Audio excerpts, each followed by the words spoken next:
Sincere thanks to the library, HDFC Library of Ashoka University in having to organize this.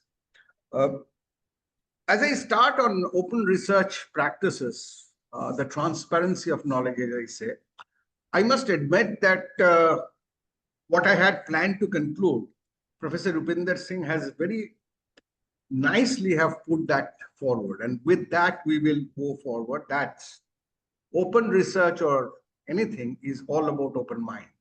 It's about attitude. So let's take a quick look. I have a kind of review summary of what's going on in this space.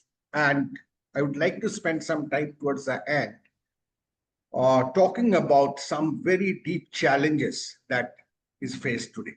So open research, as you would, many of you would be aware about the fact that knowledge is considered open, that it is free from all kinds of encumbrances, and we should be able to access, use, modify, share it without any constraint.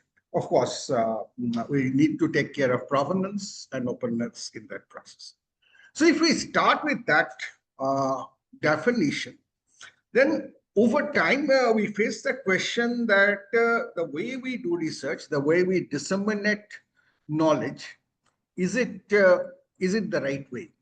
Is it a transparent way of sharing knowledge? And to be able to mature it towards that, the whole idea of open research emerged. Initially, I think for quite a while, this used to be called open science. And then it was rechristened more as open research to be inclusive, that it's not only about science, but all disciplines of learning, knowledge that is important. So which has to ensure that there's openness throughout the research life cycle. So what does open research talk about? It talks about a number of key factors. Open access, that is Namita and Professor Rupinder has already talked about that, mentioned that I should be able to access publication. Anyone should be able to access research, scholarly publications easily. They should be able to access books and videos and other material easily, which is OER. In today's time, it is getting more and more important that people should be openly able to access data. And if we have to do all of that, that brings in an associated question of what happens to the legal aspects, which brings us to the whole concept of open licensing. The world is driven by software today in every sphere of life. So open research or open practices in the context of software brings us to OSS, open software, open source software, open peer review, and I will keep some part of it towards the end, which will be somewhat of a debatable part. Now, I'll quickly go through what's been happening in all these areas of attempted openness. I'm sure many of you would know most of these, but still for completeness. So open access is the pivotal component that, as we know that research scholarly publications are published by journals controlled by publishers, who has a very nice model that they get the papers written by authors free of cost. Then they send it to reviewers who keep on reviewing it repeatedly free of cost. This process of getting reviewer, coordinating with them, taking the final decision on the paper is done by the editorial team, again, who provide honorary service. And then once the paper is accepted, it is put to the author to provide the camera-ready copy, which again, free of cost.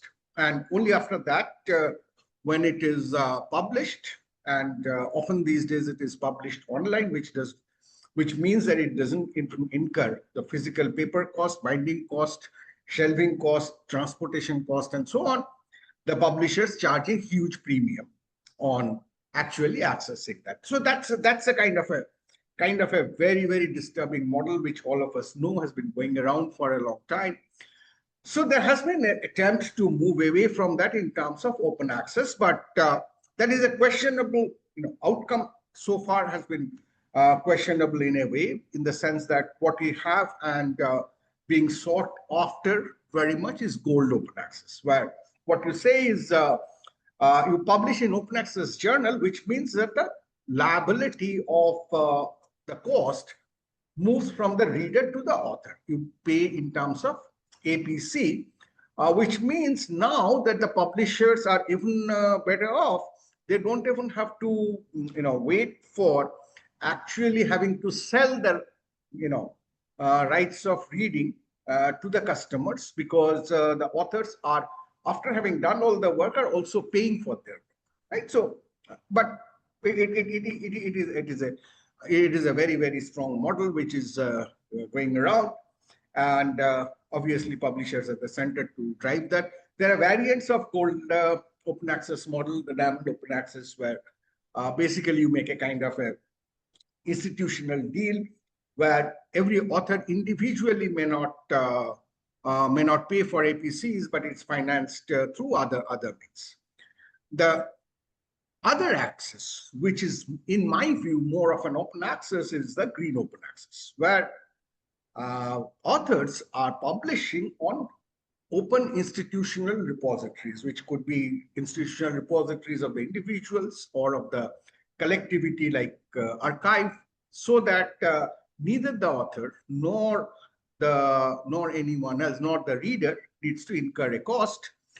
Green open access is certainly gaining a high popularity, but it has a big question of not being peer reviewed, right? So there are thousands and thousands of papers being put on archive, and people are referring to them and so on. And in a way, they do face the same credibility question which Wikipedia had suffered for several decades. Wikipedia puts on knowledge, right? People openly are putting in knowledge.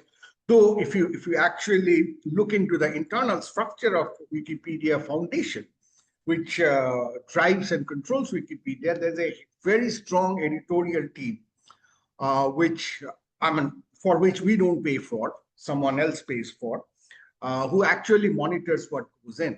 So even though Wikipedia is a platform where you can do, it's kind of, you can say it's kind of an green open access, because anyone can go and put up information, though not that easily. The difference being that there is strong monitoring and review inside. But the more pure green open access is, in terms of access, it is open, but it raises other questions, right? But that's closest to the access that we actually have. And finally, there's a hybrid access journals, the publishers who are managing journals and trying to make money both ways, right? So open access in that way, the models that we have are in definition, open access in terms from the perspective of the reader, but not from the perspective of the knowledge, because you move the barrier from the reader to the author, and still knowledge transparency get challenged. Some of the things to think about. Historically, if we look at it started over 20 years back in Budapest. 2002 is when we had the first initiative. It was followed up by a quick sequence of different statements being made, finally culminating somewhat strongly in the Berlin Declaration, which gave the whole momentum to the open access. Now, obviously, the question is, why do we think that open access is strong? Because open access papers, now open access has been around for quite some time. Forget about the gold open access and all those criticisms that I was doing. Let's say that whatever is the mechanism, finally the bottom result is the paper is openly available for everyone to read. So that's open access. If you look at that way, which is not paywalled from the reader side, then it has a greater reach than the other paywall papers. And a lot of studies are showing that they attract more citations. Not only that, they attract citations from widely diverse scholars, right? And obviously, when you, because more people are being able to read the work, more be able to access the work, right? So obviously, this citation diversity advantage obviously has other questions when you talk about the green open access kind of resources being used. But overall, open access certainly improves significantly the transparency and growth of knowledge. So, I mean, I come from computer science, so obviously this is a little biased because I know this better. In any discipline, you will find that in computer science, the archive that you see, many of you maybe putting your green OA papers there, was primarily driven from the computer science initiative from in Cornell University. Specific areas like computer vision has separate foundation for open access. Machine learning today has a whole lot of journals which are open access journals. I'll talk about them very briefly. And what is remarkable, which happened just a couple of months back, the Association for Computing Machinery, the largest body of computer professionals in the world, after a 5-year process, have become completely 100% open access. Right, so that's a great openness to get. Okay, let's move on. So these were about journals. Open educational resources are books, lecture notes, videos, assignments, which can be openly licensed, freely accessible, and there are. I mean, if I think about it, the first thing that comes to my mind is Wikipedia. Forgetting about the questions of whether in a scholarly publication you should or should not refer to Wikipedia and so on, but it's a great source of open knowledge. Then there are many others, some of our own being NPTEL, SWAYAM, and obviously the National Digital Library of India, which aggregates more than 10 crore open and freely accessible educational items, right? So great going, but both, open access, what talks about accessing research publication, and OER, which talks about accessing more established knowledge in terms of books, videos, assignments, and all of that, are in terms of accessing knowledge from the perspective of the reader. Obviously, the other aspects of openness include data, because as we have realized very, very strongly these days, is data is what drives life. Unless you have data, you cannot have good research. No matter in which area you're talking, no matter if you're using AI or not using AI, even if you are not using AI, you need data to do serious research. So India in this aspect has not been very strong traditionally, but there have been several attempts, and of late there are really national level attempts in terms of ODG, Open Government Data Initiative. There is AI India mission has launched AI Kosh, which is collection of AI data sets, and there are several nationally, internationally available open data sources where you build data sets and metadata, provenance, all that you put up on the site and anyone can use. Obviously, there are different shades of openness, accessibility, and all of that, but broadly, that is a very, very required component for open research. Now, there comes a question of if readers or users, readers of journals, papers, and books, and users of data are freely, openly using all this, then what are the legal consequences? What are the legal consequences for the creator, right? Because it is an ecosystem. So you cannot only have consumers. There will have to be producers, and their interests will also have to be looked into. So there's been a very significant movement over the decades almost in terms of creating a licensing scheme which is not bound by the so-called traditional copyright laws. And if you know, copyright laws are a very, very dicey area, because they are geographically bounded laws, which means that copyright laws of India and the copyright laws of another country are not the same. So therefore, there is no international copyright law. So all those things come in.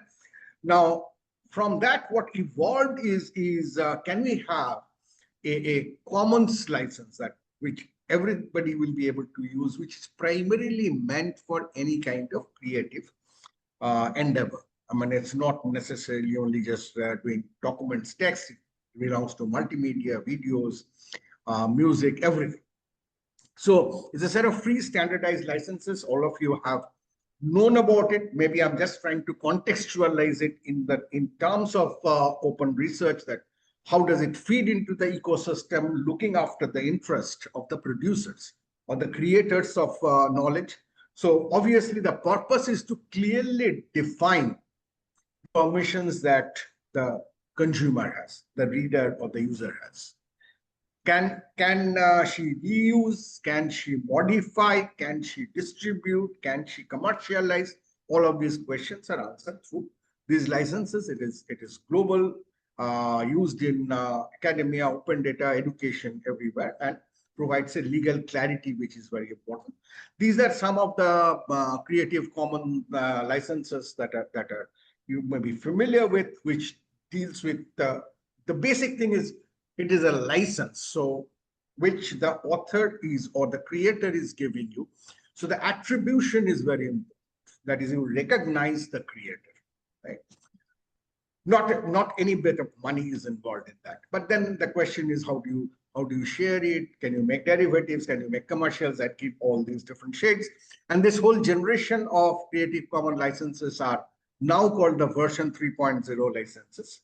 Now you have a much simpler 4.0. If you actually look at the bottom of this slide, I'm using that CC BY 4.0, which says, okay, do whatever you want as long as you give me attribution and keep me informed of what you're doing. So much simpler kind of, but that's a very, very Creative Commons licenses are a very, very strong thing, strong mechanism to encourage collaboration, kind of support the FAIR principles and making any creative work more citable, reusable, open data sets, OERs, all of that have been possible because of open licenses. So this is all about the consumer producer basic knowledge game. Now we can move towards slowly towards meta knowledge, which is open source software. Software, I mean, what is software? So is the software itself knowledge? Is the software a creator of knowledge? Is the software a consumer of knowledge? So when you talk about software, the whole game becomes somewhat different. And there is always a critical question of when you talk about open source software, the question is it open or is it free or is it both? Open means open is a question of right. That can I look into the whole design and source code of the software? That's a software being open. And free being, I mean, what are the commercial terms? Does it require money? Does it not require money? And so on. Now, we often have this kind of misconception that open source software means free. A free software means open source, but things are not like that. I'll just give a few examples. Like these red ones are both closed source as well as not free. I mean, you cannot use Windows or Mac OS, so MATLAB, AutoCAD, so on, many of that, which is both closed as well as not free. Whereas if you look at these green ones, Linux corresponding to Windows, LaTeX, in which most of the scientific documents are written today, OpenOffice in contrast to Microsoft Office, these are all open. These are all free. Actually, these are all open as well, which means that anybody can look into the source code of LaTeX and make changes, make derivatives. At the same time, anybody can use LaTeX without having to pay for it. And there are mixtures, like I just mentioned one example here, that is Red Hat Linux, which is one of the most commonly used version of Linux. This is open source, but is not free. That is, you can look into the entire source code, but it does have a commercial price point through which they provide support services. So all of these things are possible. We are looking at more in terms of open source software. But if we talk about open in the sense of open research, then what underlies open source is also what is the price barrier.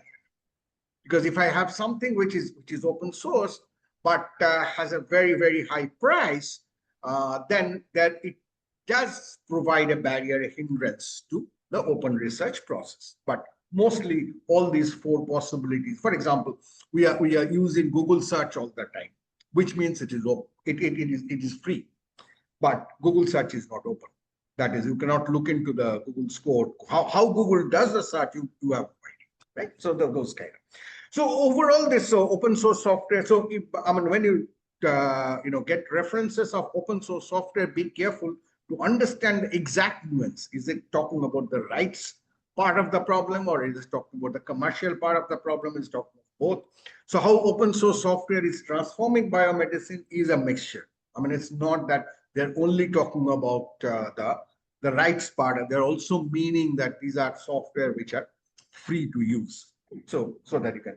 So in the context of open research, we'll have to take it. This is a more relatively. So we have talked about the consumers, we have talked about the producers, and now there's a question of how do they connect. So there will have to be a controller, right? Controller which tells the consumer that the consumer is consuming quality product from the producer. That's a job of the reviewers and the editors and all that, right? So that's basically the knowledge transfer channel if you look at it. So what is being brought in is open review processes. Typically what is it? You submit a paper to a journal and or a conference. It is basically closed identity. That certainly you never get to know who was your reviewer. Reviewers may or may not get to know who the authors are, depending on whether it's just whether it's a double-blind process or not. Open peer review says that it is just open. Authors know the reviewers, reviewers know the authors. Reports are all open. Once a paper is published, we have never got to see what the review reports were. Those are all confidential. Why? It's open knowledge. So everybody gains from those reports what was discussed. So reports are also published along with the paper.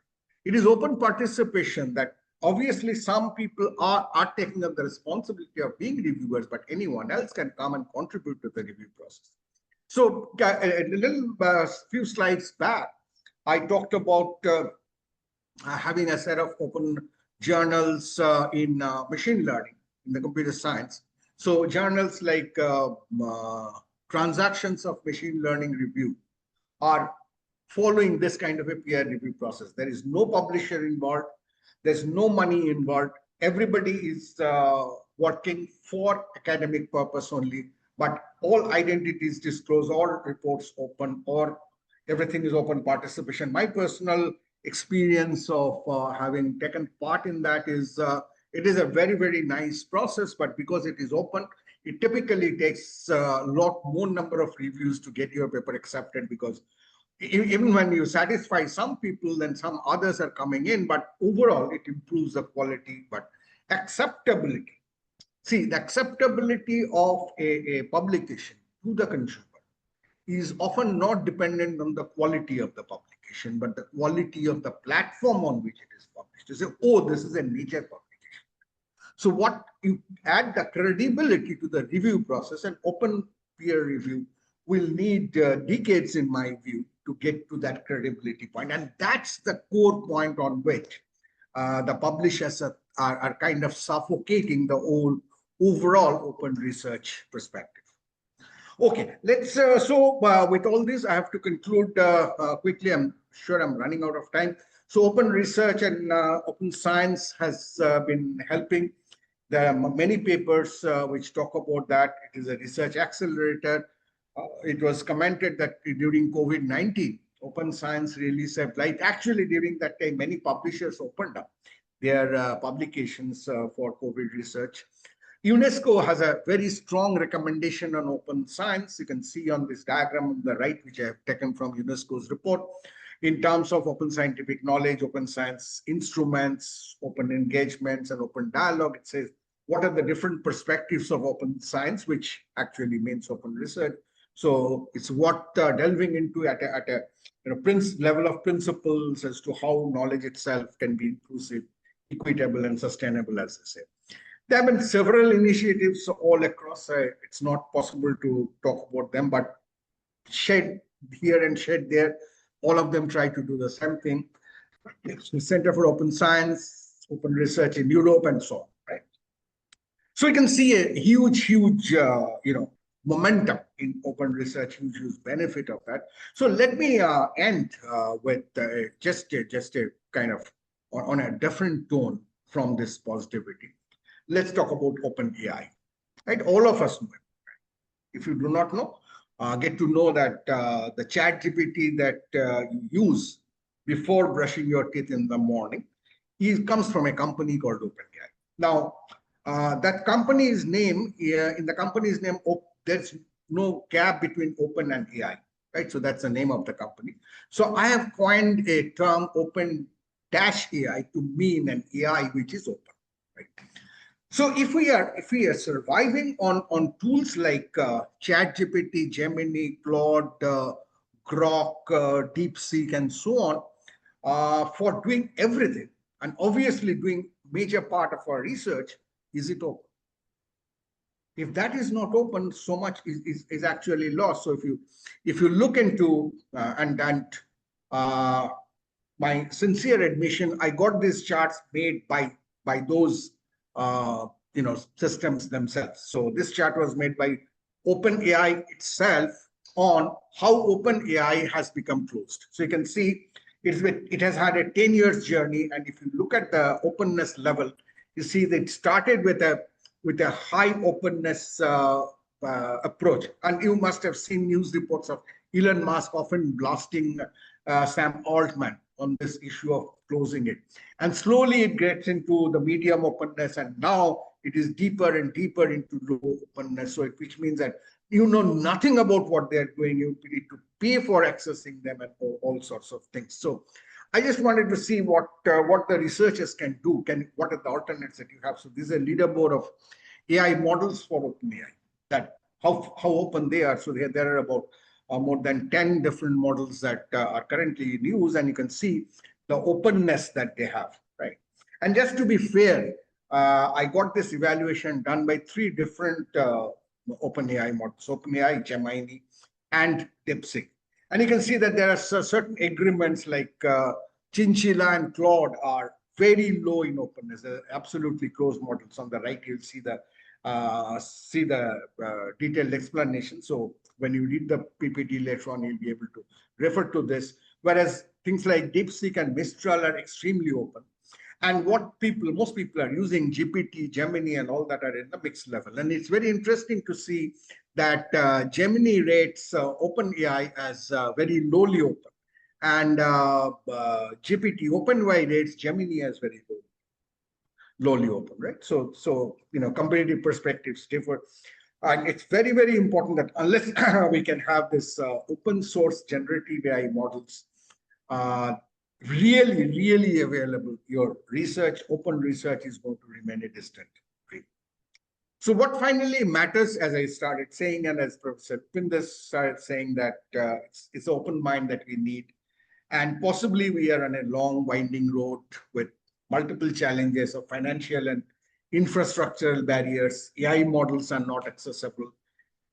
Being in India, language models are a problem. We have so many different languages. None of them have a reliable language model to use for the purposes of AI and the research problem solving. Mindset, there are mindset issues, there are mental blocks, there are different types of non-availability of metrics in research.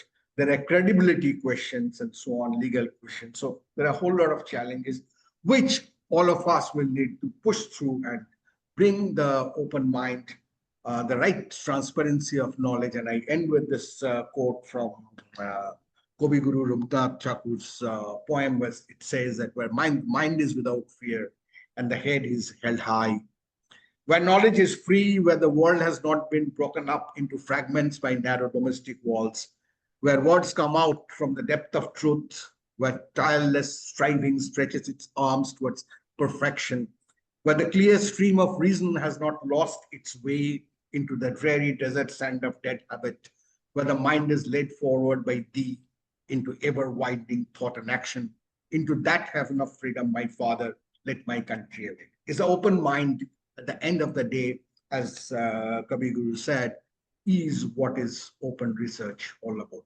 Thank you all very much, and obviously for your kind, open attention. Thank you.